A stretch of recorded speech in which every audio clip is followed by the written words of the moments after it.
আসন্ন ত্রয়োদশ জাতীয় সংসদ নির্বাচন ঘিরে উত্তপ্ত রাজশাহী জেলা। জেলার ৬টি আসনেই আলোচনায় বিএনপি ও জামায়াত।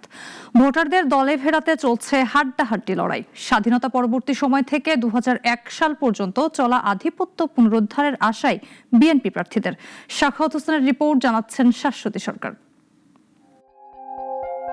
স্বাধীনতার পর থেকে ২০০১ সাল পর্যন্ত জাতীয় সংসদ নির্বাচনগুলোয় রাজশাহীর আসনগুলোতে আধিপত্য ছিল বিএনপি প্রার্থীদের। ১৯৯৬ সালে আওয়ামী লীগ সরকার গঠন করলেও রাজশাহীর ৫টি আসনের সবকটিতেই জয়ী হয় বিএনপি। ২০০১-এর নির্বাচনেও নিরঙ্কুশ জয় পায় দলটি। ২০০৮ থেকে পরবর্তী নির্বাচনগুলোয় সবকটি আসন নিজেদের দখলে নেয় আওয়ামী লীগ। এবারের নির্বাচনের প্রেক্ষাপট ভিন্ন। পরপর ৪ বারের সংসদ সদস্যরা কেউই এখন জনসম্মুখে নেই।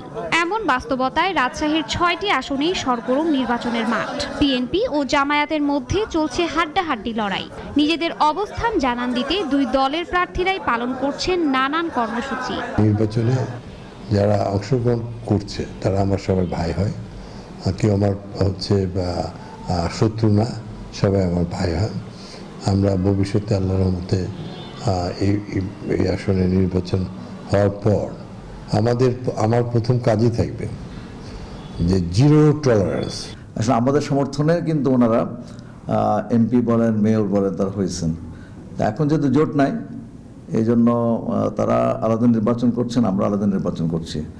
এখন জনগণই ঠিক করবেন যে কাকে তারা ভোট দিবেন, কাকে তাদের প্রতিনিধি নির্বাচন করবেন। তফসিল ঘোষণার পর ইতোমধ্যেই মনোনয়নপত্র উত্তোলন করেছেন অনেকে। সময়ের সাথে সবগুলো আসনেই বাড়ছে নির্বাচনী প্রচারণা, বাড়ছে ভোটের আমেজ।